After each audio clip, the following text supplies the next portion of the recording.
여러분 안녕하세요. GD지용 캠퍼스인 CNU에서 대우레 파트에서 활동 중인 전남대학교 빅데이터 융합학과 최우식이라고 합니다. 이 컨텐츠는 적대적 머신러닝을 통해 AI 보안 엔지니어로 성장하기라는 주제로 앞으로 10개월간 진행할 컨텐츠에 대해서 설명해 드려보겠습니다. 우선 이 컨텐츠를 진행하게 된 이유를 간단히 말씀드리면 요즘 이제 AI가 몇 년 사이에 이제 빠르게 발전하고 있는 만큼 이 보안 문제도 그만큼 중요한 이슈로 떠오르고 있는데요. 특히 이 AI 모델이 더 많은 데이터를 다루게 되면서 이 보안은 필수 요소가 되었죠. 그래서 저는 이 적대적 머신러닝을 공부하면서 이 AI 보안의 전문성을 쌓고 싶었고, 이 지식을 공유하고자 이번 콘텐츠를 기획하게 되었습니다. 사실 이 적대적 머신러닝은 주로 대학원에서 다루는 심도 깊은 주제입니다.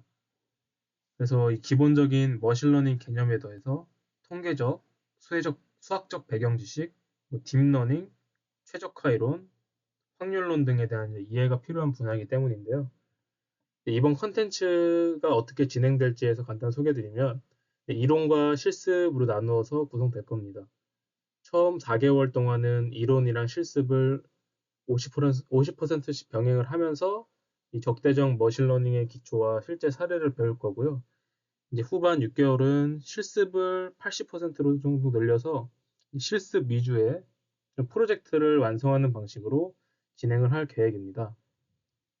또한 이제 이번 콘텐츠를 준비하면서 제가 참고한 책이 하나 있는데요. 그 책 제목은 적대적 머신러닝이라는 도서입니다. 이 책은 적대성 머신러닝의 개념이랑 공격, 방어 기법을 좀 자세히 다루고 있어서 여러분들이 컨텐츠를 이해하는데 도움이 될 것 같고요. 이 책이 지금 현재 전남대 도서관에 총 4권이 있더라고요. 제가 그 중에 한 권을 빌렸고, 혹시 좀 더 이 개념에 대해서 깊이 있게 좀 알아보고 싶으시면 아직 3권이 남아 있으니까 관심 있으신 분들은 한번 빌려서 참고해 보시는 것도 도움이 될 것 같습니다. 그럼 이제 본격적으로 시작하기에 앞서서 적대적 머신러닝이 이제 무엇인지 간단히 한번 설명드려 보도록 할게요. 이 적대적 머신러닝은 이 머신러닝 모델의 취약점을 악용하는 공격이랑 그에 맞서서 싸우는 방어 기법을 연구하는 분야입니다. 예를 들면 이미지 이제 분류 모델이 있을 때 아주 미세한 픽셀 변조에도 잘못된 결과를 낼 수 있거든요. 근데 이제 이는 이제 모델이 특정한 패턴을 이제 학습하면서 발생하는 문제입니다. AI 모델이 좀 이렇게 공격에 민감한 이유는요. 데이터를 기반으로 패턴을 학습하기 때문입니다. 이 조금만 데이터를 좀 변조해도 성능이 좀 급격하게 더해질 수가 있어서 이 공격에 취약해지는 이유이기 때문입니다. 이 적대적 머신러닝에서 다루는 주요 공격 한번 말씀드릴게요. 주요 공격 유형은 총 4가지인데요. 첫 번째로는 중독 공격입니다. 훈련 데이터에 이제 악의적으로 데이터를 삽입해서 이 모델이 잘못된 방식으로 학습하게 만드는 공격입니다. 예를 들면 이 사진에서 보시는 것처럼 자율주행 자동차의 훈련 데이터에 잘못된 표지판 이미지를 삽입하면 모델이 도로에서 이제 오인할 위험이 커지는데요. 보시면 원래 스탑 사인인데 여기에 이제 잘못된 패치를 붙여서 이 스탑 사인이 스피드를 80km까지 올려라라는 잘못된 이미지로 오인이 될 수 있습니다. 두 번째는 회피 공격입니다. 회피 공격은 입력값을 이제 살짝 변경해서 모델이 이 분류 자체를 오분류하게 만드는 방식입니다. 예를 들면 이 판다 사진에 이 노이즈를 추가를 하면 이 모델이 판다로 인식을 못하고 이 given이라는 게 이제 긴팔 원숭이거든요. 긴팔 원숭이로 잘못 인식하게 될 수 있습니다. 세 번째는 추출 공격인데요. 사실 추출 공격이랑 이 네 번째 있는 추론 공격은 많이 쓰이진 않기 때문에 간단하게 설명만 드리고 넘어가 보도록 할게요. 추출 공격은 공격자가 AI 시스템의 출력을 여러 번 관찰을 했을 때 그 여러 번 관찰한 결과를 바탕으로 이 모델 자체를 복제하는 기법이고요. 이 네 번째 추론 공격은 이 모델의 이 학습 데이터를 분석을 해서 이 정보 중에서 제일 민감한 정보만 이제 유출을 하려는 그런 시도입니다. 다양한 공격 기법이 있으면 방어 기법도 존재를 하겠죠. 이러한 이제 공격들에 맞서기 위해서 다양한 방어 기법들이 사용이 됩니다. 대표적인 이제 방어 기법으로는 격대적 훈련이라는 게 있고요. 격대적 예제를 포함해서 이런 훈련 데이터를 학습해서 모델이 공격에 더 강인해지도록 만드는 기법입니다. 또 이제 IBM의 ART라는 방어 도구가 있는데요. 이 방어 도구는 여러 머신러닝 프레임워크와 통합해서 이 공격 시나리오를 테스트를 합니다. 테스트를 하고 이 테스트한 결과를 바탕으로 방어 전략을 강화하는 데 유용한 도구입니다.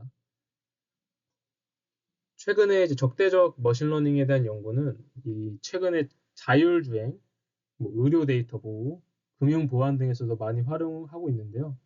특히 2014년에 랜 구글 펠로우가 FGSM 공격을 발표하면서 이 분야 연구가 폭발적으로 증가했던 사례도 있습니다. FGSM은 이따가 제가 실습할 때 이 예제를 다뤄서 그때 자세히 말씀드릴 건데 간략적으로 이 FGSM이 뭔지 설명해 드리면 손실 함수의 이 그레디언트를 이용해서 모델이 오분류하게 만드는 강력한 공격 방식입니다. 이거는 이따 실습 때 자세히 한번 해보도록 하겠습니다. 이제 본격적으로 수업을 한번 진행해 보도록 할게요. 목차를 설명드리면 먼저 이제 통계적 머신러닝과 보안에 대해서 설명해 드리고 그 다음 시큐어 학습을 위한 프레임워크에 대한 이론을 설명해 드리고 그 다음에 이제 실습을 통해서 한번 실제적으로 어떻게 코드를 통해서 이 적대적 기법이 사용이 되는지 한번 알아보도록 하겠습니다. 이제 본격적으로 적대적 머신러닝의 주요 요소를 이해하기 위해서 통계적 머신러닝의 개념을 접목해서 설명해 드리겠습니다. 이제 머신러닝과 전통적인 통계학 그리고 이제 통계적 머신러닝의 차이를 살펴보면서 왜 이 머신러닝에서 통계가 중요한지에 대해서 한번 이야기해 보도록 하겠습니다. 먼저 이 머신러닝과 전통적인 통계학의 목적에서 큰 차이가 있습니다. 이제 머신러닝은 오류를 최소화해서 이 모델이 현실 데이터를 잘 예측하게 하는 데 중점을 두고요. 예를 들면 이 전력 공급량을 예측을 할 때 기온, 시간, 공급사별 특성 등의 이제 가능한 이 모든 특징들을 모델에 투입을 합니다. 이 투입을 해서 이 최적의 예측 모델을 만드는 것이 중요한데요. 이 과정에서 정규화랑 최적화를 통해서 오버피팅을 방지하고 예측력을 극대화하는 데 목적을 둡니다. 반면에 이 전통적인 통계학은 우리가 알고자 하는 이 모수를 최대한 정확하게 추정하는 데 목적이 있습니다. 이 통계 모델링에서는 이 검증하고 싶은 가설이 있거나 이 추론하고자 하는 모수, 파라미터를 찾기 위해서 MLE, 즉 최대 의도 추정과 같은 과정을 거치는데요. 이 과정을 통해서 이 특정 값이나 관계가 얼마나 신뢰할 수 있는지 검증을 합니다. 다시 말하면 전통적인 통계학은 추론에 중점을 두고 있다는 점에서 이 머신러닝과 목적이 다릅니다. 이제 통계적 머신러닝에 대해 이야기해 보겠습니다. 이 통계적 머신러닝이란 이 머신러닝을 통계학적 관점에서 바라보는 것을 이제 말합니다. 이 머신러닝의 목표는 아까 말씀드린 것처럼 오류를 최소화하는 것인데 이 개념 자체는 사실 통계학에 좀 뿌리를 두고 있는데요. 예를 들면 통계학에서는 우도를 최대화한다는 개념을 사용하고 이 머신러닝에서는 손실 함수를 최소화한다고 하죠. 결국 이제 머신러닝을 통해서 오류를 줄여가는 이 과정 자체가 통계적 기법과 맞닿아 있다는 것입니다. 이 머신러닝은 여러 오류를 줄이는 과정에서 통계적 이론에 기반해 이제 발전해 왔는데요. 따라서 이 머신러닝을 배우는 사람은 통계에 대한 깊은 이해 없이도 코딩만으로 이제 분석이 가능하지만 그 이면에는 통계적인 사고가 숨어 있다는 사실을 잊어서는 안 됩니다. 또 한 가지 중요한 차이점은 이제 분석의 초점입니다. 이 전통적인 통계학에서는 시계열이랑 범주열 분석 등의 이 피처의 특성에 따라서 분석을 합니다. 반면에 통계적 머신러닝은 이 정답 데이터, 즉, 이 y-값의 관측 여부에 따라서 지도학습과 비지도학습으로 나뉘는데요. 이 지도학습은 관측된 이 y-값을 포함한 데이터를 사용해서 분류와 예측을 하는 반면에 이 비지도학습에서는 y-값이 없는 상태에서 클러스터링, 차원 압축 등의 이제 분석을 수행을 합니다. 제가 지금까지 말씀드린 걸 종합적으로 해서 한번 이 머신러닝에서 통계를 왜 배웠는지 살펴보겠습니다. 이 머신러닝에 사용되는 최적화 개념이 바로 통계적 이론에 뿌리를 두고 있고, 이 다양한 확률 분포에서 발생하는 손실을 정의를 하고 이를 최소화하는 방법을 수학적으로 증명해 나가면서 이 머신러닝이 점점 통계적 모델에 가까워지고 있습니다. 정리하자면 통계학은 추론을 위한 학문이고 머신러닝은 예측을 위한 기술입니다.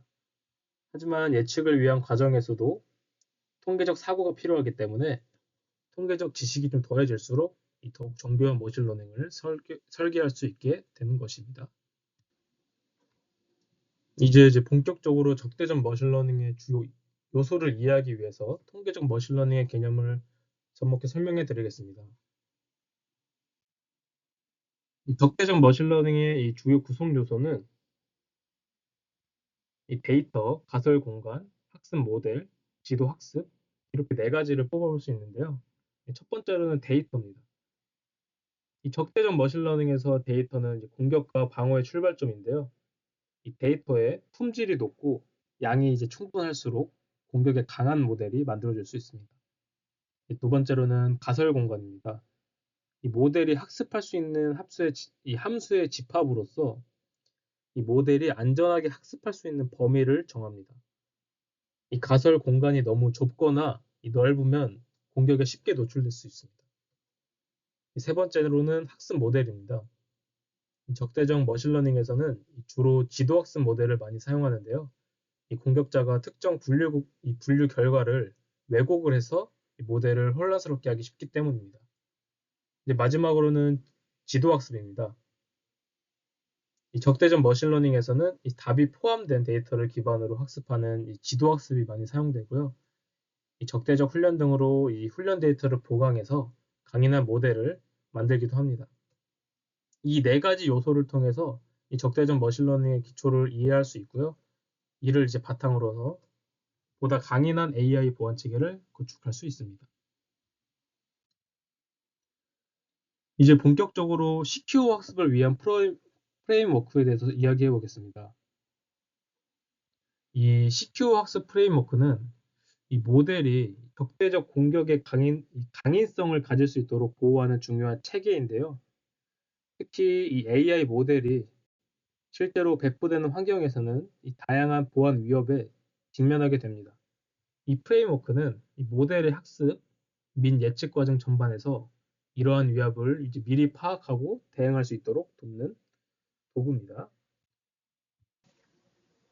아무래도 시큐어 머신러닝이 필요한 영역은 보시는 것처럼 의료, 금융, 자율주행 같은 이 보안에 민감한 영역에서 필요성이 좀 높아지겠죠?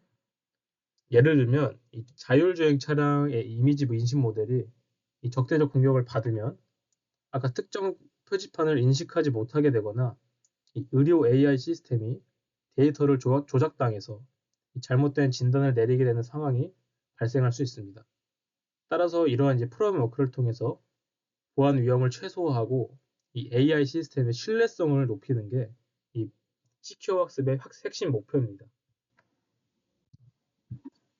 이 시큐어 학습의 이 목표를 한번 보시면 사실 이 공격보다는 방어에 더 초점을 맞춰서 이 방어 체계를 이제 마련하는 과정이고요.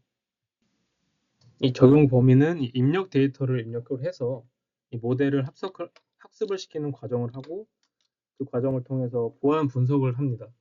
이 보안 분석을 통해서 이 적대적인 공격에 대한 프레임워크를 수립하는 게 이 적용 범위입니다. 다음으로는 이제 학습을 어떻게 시키는지 이 학습 단계 분석에 대해서 한번 설명해 드리겠습니다. 이 CQ 학습의 첫 번째 단계는 이 각 학습 단계에서 발생할 수 있는 이 보안 문제를 분석하는 것입니다. 이를 통해서 학습 과정 중에 보안이 약화될 수 있는 부분을 미리 점검을 할 수 있는데요. 첫 번째는 특정 단계입니다. 이 단계에서는 이 데이터가 수집되는 시점에 발생할 수 있는 이 보안 위협을 평가를 합니다. 이 악의적인 데이터가 이제 수집 과정에서 포함되지 않도록 사전에 탐지를 해서 학습에 반영하지 않는 것이 중요합니다. 두 번째는 특성 선택 단계입니다. 이 과정에서 이제 모델 학습이 사용할 주요 피처를 선정을 합니다. 이 피처를 잘못 선택하면 오버피팅이나 예측 오류랑 같은 이 가능성이 커지기 때문에 이 적대적인 공격에 노출되기가 쉬워집니다. 세 번째는 모델 선택을 하는 단계입니다. 학습 모델을 이제 문제에 맞게 선택하는 과정입니다. 적합하지 않은 이제 모델을 선택을 하면 공격에 취약할 수 있기 때문인데요. 예를 들면 이미지 분류 문제에서 지나치게 복잡한 모델을 선택을 하면 공격자가 적대적 예제를 쉽게 생성을 할 수 있습니다. 네 번째는 훈련 단계입니다. 학습 중에는 데이터 변조나 중독 공격이 발생할 수 있습니다. 훈련 데이터에 악성 데이터를 추가해서 모델 성능을 저하시키려는 공격을 방지하기 위해 이 학습 데이터의 무결성을 유지하는 것이 중요합니다. 이 마지막은 예측 단계입니다. 이 모델이 이제 새로운 입력을 받아서 예측을 수행하는 단계인데요. 이 과정에서 공격자가 입력 데이터를 교란해서 잘못된 결과를 유도할 수 있습니다. 이게 무슨 말이냐면 예를 들어볼게요. 자율주행 차량의 인식 시스템이 이런 작은 노이즈로 인해 표지판을 잘못 인식할 수 있다. 아까 제 예시를 보여드린 것처럼 이런 잘못 안 좋은 결과를 초래할 수가 있습니다. 이제 보안 분석 단계로 넘어가겠습니다. 이 보안 분석에서는 이 세 가지 보안 목표와 위험 모델을 시뮬레이션해서 AI 시스템의 안전성을 높입니다. 이 보안 목표에는 기밀성, 무결성, 가용성이라는 이 세 가지가 있는데요. 이 기밀성은 모델과 데이터의 민감한 정보를 보호하는 것이고요. 특히 의료나 금융과 같은 민감한 데이터를 다루는 시스템에서 매우 중요합니다. 이 무결성은 이 데이터와 모델을 변조 없이 유지하는 것이고요. 가용성은 적대적 공격이 발생해도 이 모델이 안정적으로 작동할 수 있도록 보장하는 것입니다. 이제 위험 모델을 살펴볼게요. 이 위험 모델에서는 이 적대적 공격자들이 AI 모델을 어떠한 방식으로 이제 공격을 할 수 있는지를 시뮬레이션 합니다. 이를 통해서 이 각 단계에서 발생하는 위협을 파악을 하고요. 이에 대응할 방어 전략을 수립하게 됩니다. 예를 들면 공격자가 데이터에 접근을 할 수 있는지, 이 모델에 대한 권한이 있는지에 따라서 이 보안 전략을 다르게 설계할 수 있습니다. 마지막으로 프레임워크에서 다루는 몇 가지 중요한 요소를 알려드려 볼게요. 이 프레임워크는 이 분류 체계, 이 적대적 학습 게임, 그리고 적대적 능력의 특징으로 구성이 됩니다. 이 분류 체계에서는 이 공격과 방어를 체계적으로 나누어 관리하는데요. 예를 들면 적대적 예제 생성이나 이 데이터 중독 같은 이 공격 유형을 구분을 하고 이에 맞는 방어 전략을 세워서 대응하는 방식입니다. 적대적 학습 게임은 공격자와 방어자가 서로 경쟁하는 시나리오를 통해서 방어 전략을 최적화하는 방법입니다. 이 상호작용을 통해서 방어자는 공격에 미리 대응할 수 있는 전략을 찾을 수 있게 됩니다. 마지막으로는 적대적 능력의 특징입니다. 이 손상 모델, 이 데이터 사입 모델, 데이터 변경 모델, 클래스 제한, 특성 제한 등으로 나뉘고요. 이 중 하나만이라도 손상되면 모델 성능에 큰 영향을 줄 수 있습니다. 이 손상 모델은 데이터에 모델이 손상되었을 때 상황을 대비를 하고 데이터 사입 모델은 악성 데이터를 삽입해서 모델을 오염시키는 방식. 이 데이터 변경 모델은 이 기존 데이터를 수정해서 잘못된 정보를 학습시키는 방식입니다. 마지막으로 클래스 제한과 특성 제한은 특정 클래스나 피처에 대한 공격을 제한을 해서 이 보안을 강화하는 요소입니다. 이제 마지막으로 공격과 방어 기법에 대해서 설명해 드리고 실습으로 넘어가 보도록 하겠습니다. 이 공격 기법 중에서는 제가 사실 세 가지를 적어놨긴 했는데 이 적대적 예제 생성과 데이터 중독 공격 이 두 가지가 가장 많이 사용이 됩니다. 이 데이터에 이 약간 변조를 해서 이 결과 자체를 잘못 예측하게 하는 거나 이 데이터에 악성 데이터를 추구하는 이런 방식들이 많이 사용이 됩니다. 이에 이제 방어 기법으로는 적대적 훈련이 좀 많이 사용이 되는데요. 이 예제 자체를 이 데이터에 포함을 시켜서 이 공격의 이 강인한 이 모델 자체를 구축하는 게 이 방어 기법에 많이 사용되는 기법입니다. 앞으로 이 공격 기법과 방어 기법에 대해서 다음 콘텐츠에서 앞으로 좀 계속 심화적으로 다룰 예정이니까요. 오늘은 여기서 약간 겉핥기 식으로만 한번 배워보고 다음부터 좀 하나하나씩 뜯어서 설명해 드려보도록 하겠습니다. 다음으로는 실습을 이제 진행을 할 건데요. CNN Adversarial Attack이라고 하는 예제를 가지고 설명해 드리겠습니다. 이 실습을 진행하기 전에 이론 간단하게 설명을 드리고 진행해 보도록 하겠습니다. 이 Adversarial Examples가 무엇이냐면 이 input 데이터, 이 입력 데이터에 미세한 교란을 가해가지고 이 학습된 모델 자체가 잘못된 출력값을 내보내도록 만드는 것을 의미합니다. 교란에 의해 이 변한 이미지는 관찰자의 눈에 알아볼 수 없게 해야 하는 것이 기본적인 원칙인데요. 이 왼쪽 사진을 보시면 원래는 개라는 이미지가 있는데 여기에 약간의 노이즈, 교란을 가하면 오스트리치, 타조로 인식하게 되는 그런 예시입니다. 이 판다도 아까 말씀드린 것처럼 약간의 노이즈로 깁은 긴팔 원숭이로 인식되는 이러한 예제입니다. 이제 저희가 실습을 진행할 건데 이 Adversarial Attack 중 하나인 FGS 기법에 대해서 설명을 드려보도록 하겠습니다. 이 FGSM은 이 적대적 공격 방법 중의 하나로 주로 딥러닝 모델의 취약점을 이용해서 이 모델이 틀린 판단을 하도록 유도하는 방법입니다. 특히 이 FGSM은 매우 효율적인 계산 방식으로 잘 알려져 있는데요. 단 한 번의 계산만으로도 공격이 가능하다는 장점이 있습니다.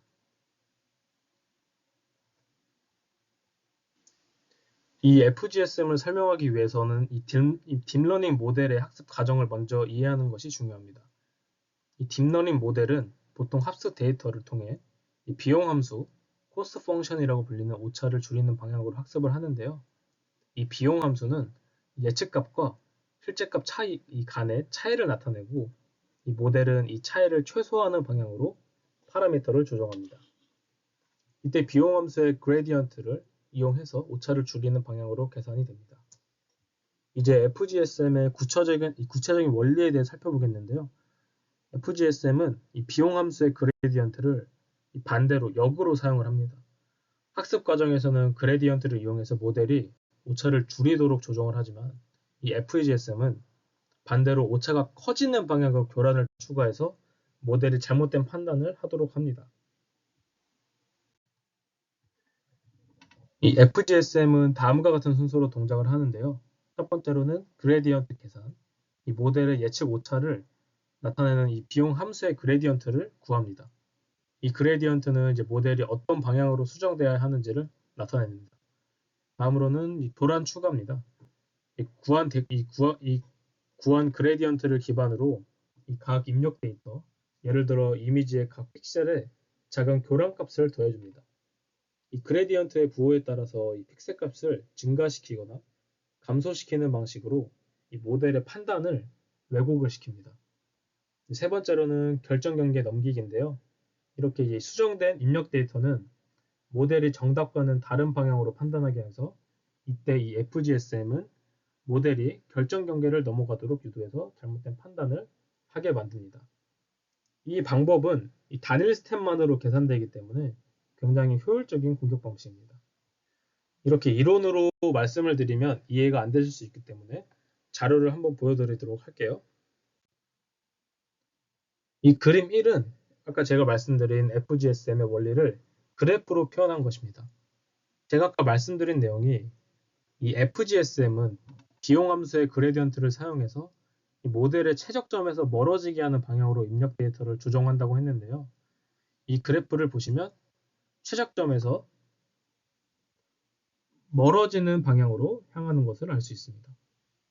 그리고 이 식을 통해서 밑에는 이 식을 통해서 이 원리를 설명할 수 있는데요. 사실 이 식을 설명을 하면 너무 좀 길어지기 때문에 혹시 이 식에 대해서 알고 싶으시면 따로 알려드리도록 하겠습니다. 이 그림 두 번째를 보시면 아까 작은 교란만으로 인공지능이 판단을 내리는 결정의 경계를 넘어가게 만드는 효과를 만드는 예를 보여주는 경우입니다. 이 왼쪽의 점선과 같은 이 결정의 경계가 학습된 인공지능에 대해서 이 오른쪽 그림처럼 이 데이터가 약간의 교란을 주게 되면 이 결정의 경계를 쉽게 넘어가면서 다른 클래스로 분류가 되는 것입니다. 이제 FGSM이 무엇이고 어떤 원리로 작동이 되는지 알아봤으니 실제 코드를 입력해서 어떻게 작동이 되는지 확인을 해보겠습니다.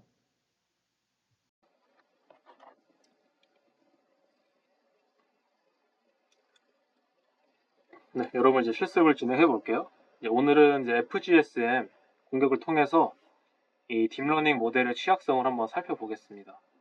이번 실습에서는 이 MNIST 데이터셋을 사용해서 이 손글씨 숫자 이미지를 분류하는 간단한 CNN 모델을 학습시켜 볼 거고요. 이를 이용해서 이 적대적 예제를 생성해 보겠습니다.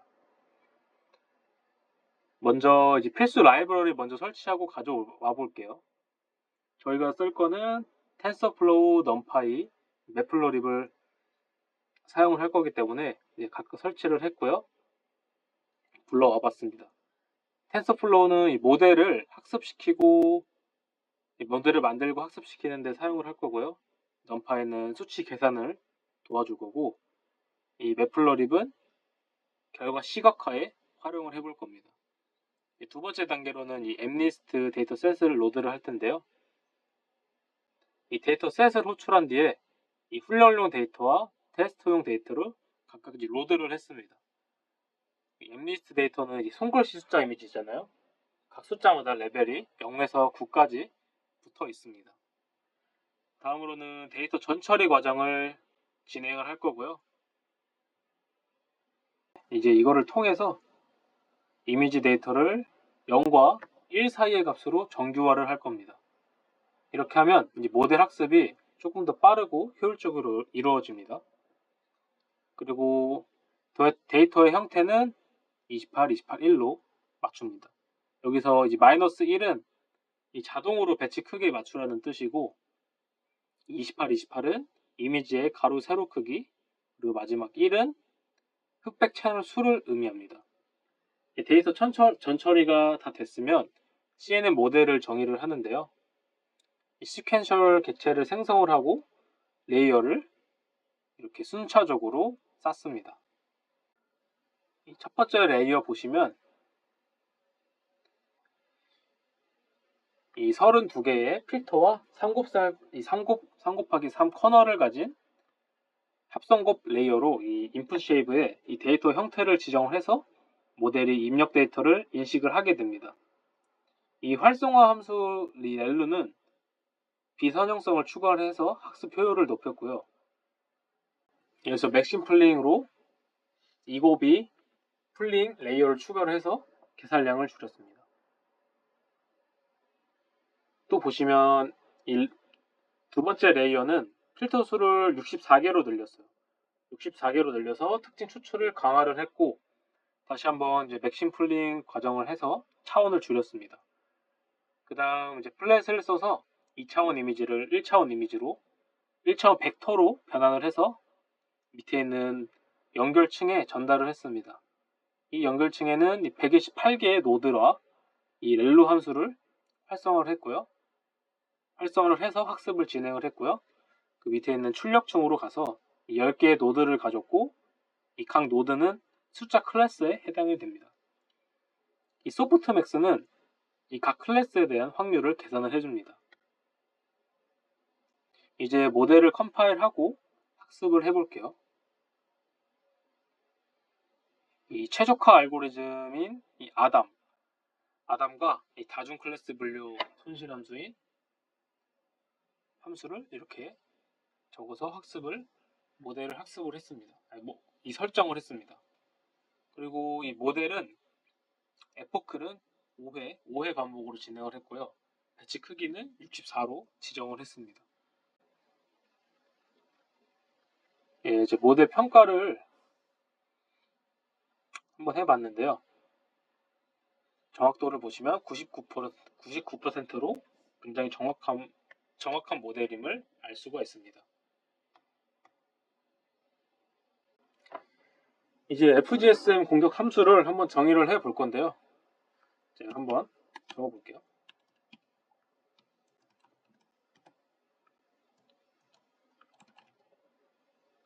이미지와 엡실론 그레디언트.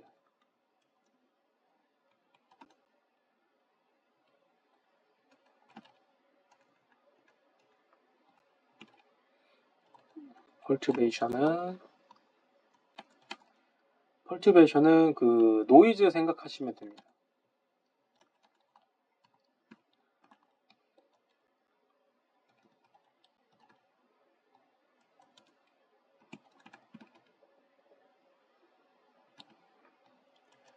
적대적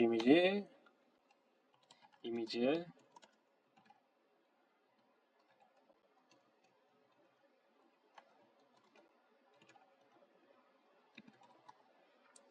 펄튜베이션을 더하는 게 이미지였고요.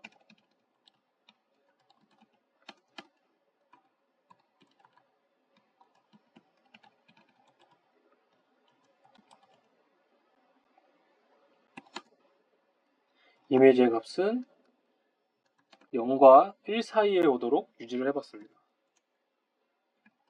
다시 리턴을 해서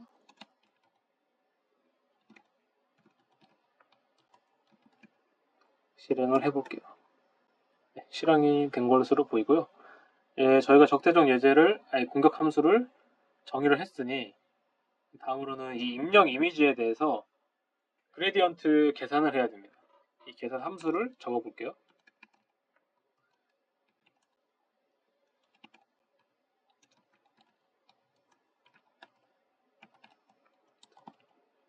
모델과 이미지 레이블을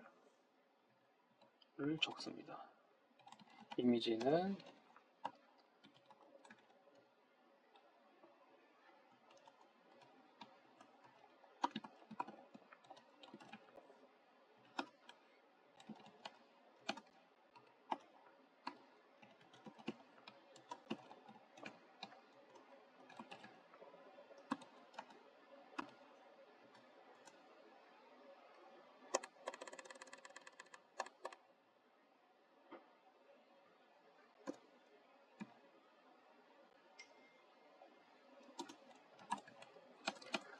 레이블을 설정을 해주고요.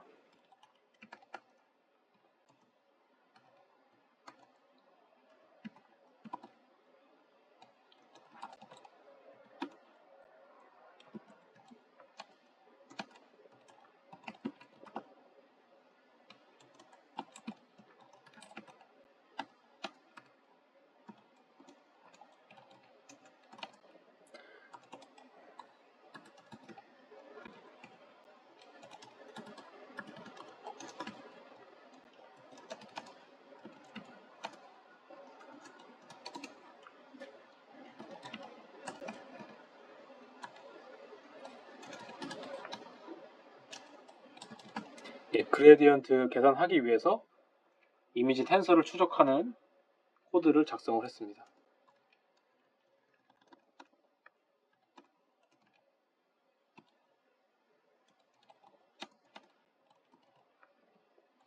모델의 이미지의 예측을 적어주고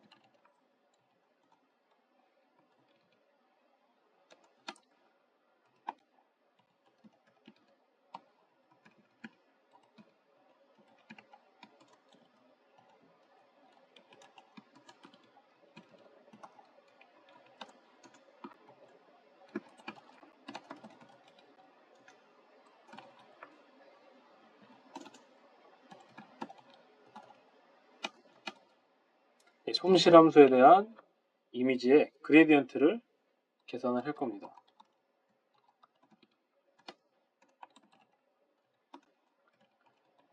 네, 리턴으로 받아볼게요.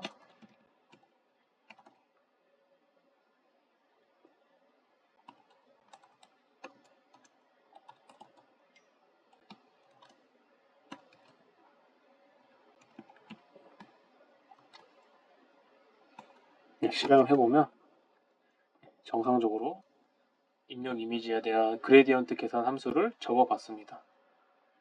다음 단계로는 이제 테스트 이미지 선택을 할 거고 적대적인 예제를 한번 생성을 해볼게요.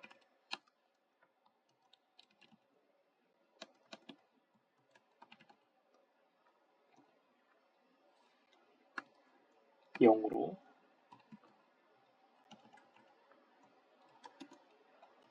테스트 레이블은 y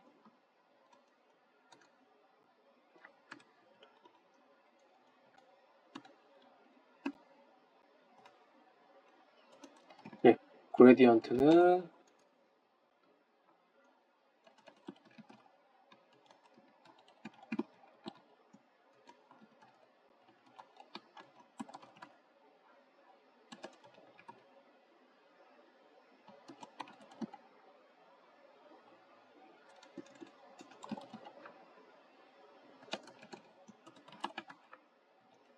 이렇게 적었고요. 엡실론을 설정을 해야 되는데 처음에는 한번 0.1로 했을 때 어떤 결과값을 가지는지 보도록 합시다.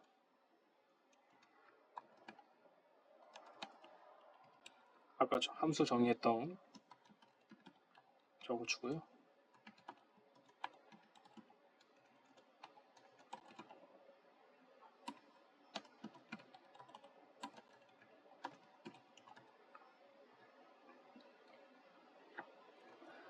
이 함수 보시면 이 첫 번째 테스트 이미지와 그에 해당하는 라벨을 선택해 공격하는 예제를 만들었습니다.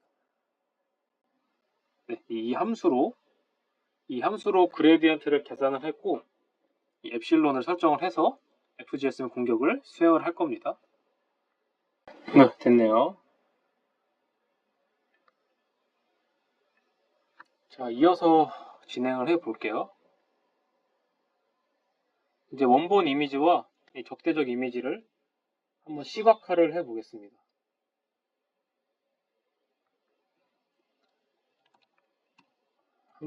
코드를 적어보면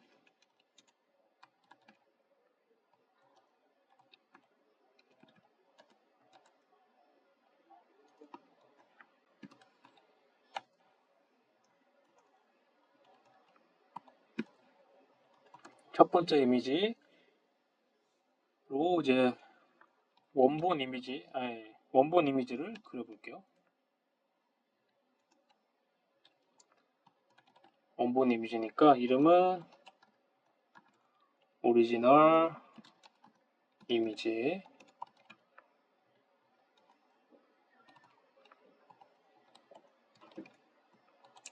테스트 이미지를 사용해서 색깔은 그레이로 할게요.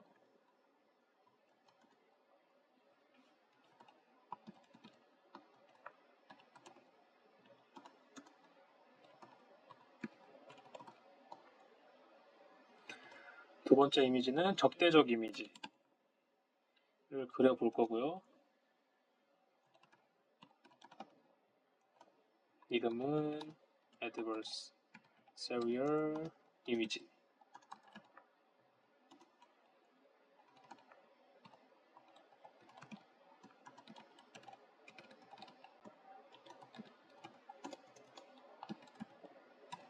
똑같이 그레이로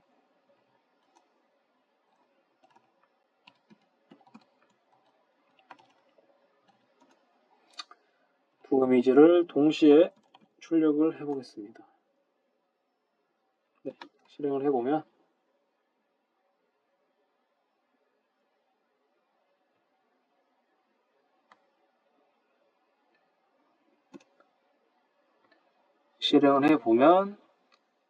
이렇게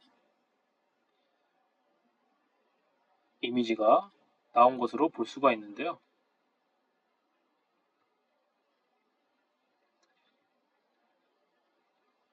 아예 7로 보이지가 않죠. 지금 보시면 원래 이미지는 7인데 이 공격을 받은 이 적대적 이미지는 실의 형태가 잘 안 보이는 볼로 볼 수가 있습니다. 이걸 정확히 다른 값인지 확인을 해보기 위해서 예측 결과를 한번 비교를 해볼게요. 예측 값을 한번 살펴보면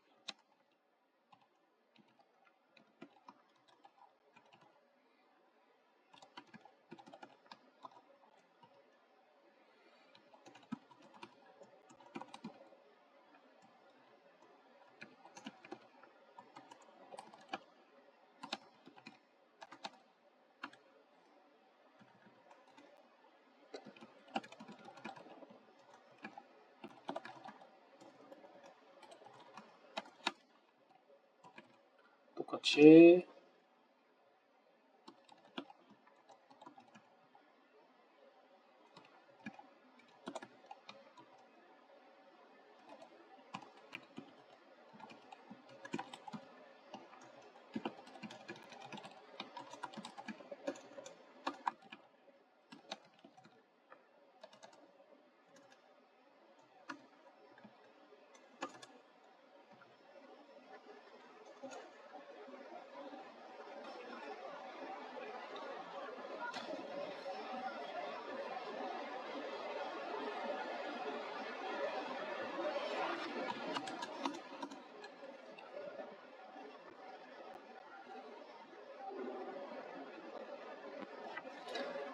이 함수를 써서 확률이 가장 높은 클래스 인덱스를 찾아봤습니다.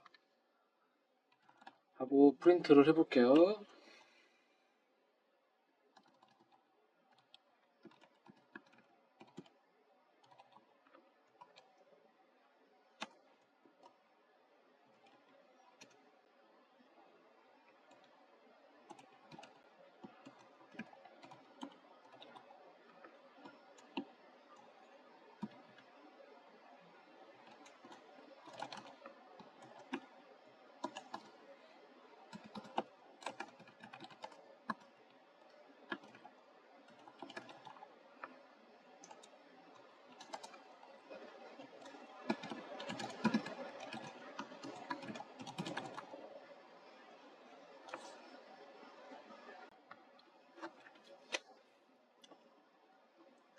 이 이미지는 7로 결과값이 나오고 이 이미지는 2로 잘못된 결과값을 나오는 것을 확인할 수가 있습니다.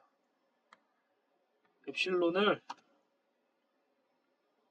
뭐 3 정도로 바꿨을 때 이미지가 어떻게 나오는지 한번 볼게요.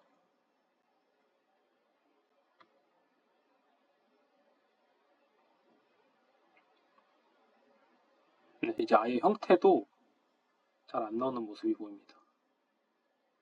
똑같이 2로 잘못된 결과값을 보여주는 이미지입니다. 한번 완전 크게 해볼게요. 아예 형태도 안 보이게.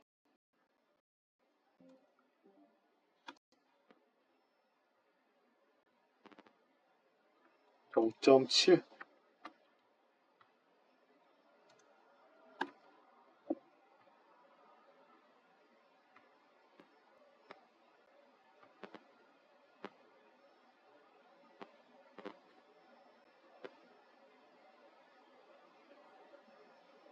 네. 더 키워도 잘못된 결과값을 계속 보여줍니다. 이번 실습은 여기까지 맞춰볼 거고요. 네, 여러분들도 이 엡실론 한번 바꿔서 결과값이 어떻게 나오는지 한번 보시고 이런 이 그레디언트 함수를 구할 때 숫자를 바꿔서 한번 그레디언트 함수를 한번 정의해 보는 것도 좋을 것 같습니다. 네, 오늘 실습은 여기까지 마치겠고요. 다음 달 11월 달에 더 좋은 컨텐츠 내용을 가지고 여러분들께 제공해 드리도록 하겠습니다.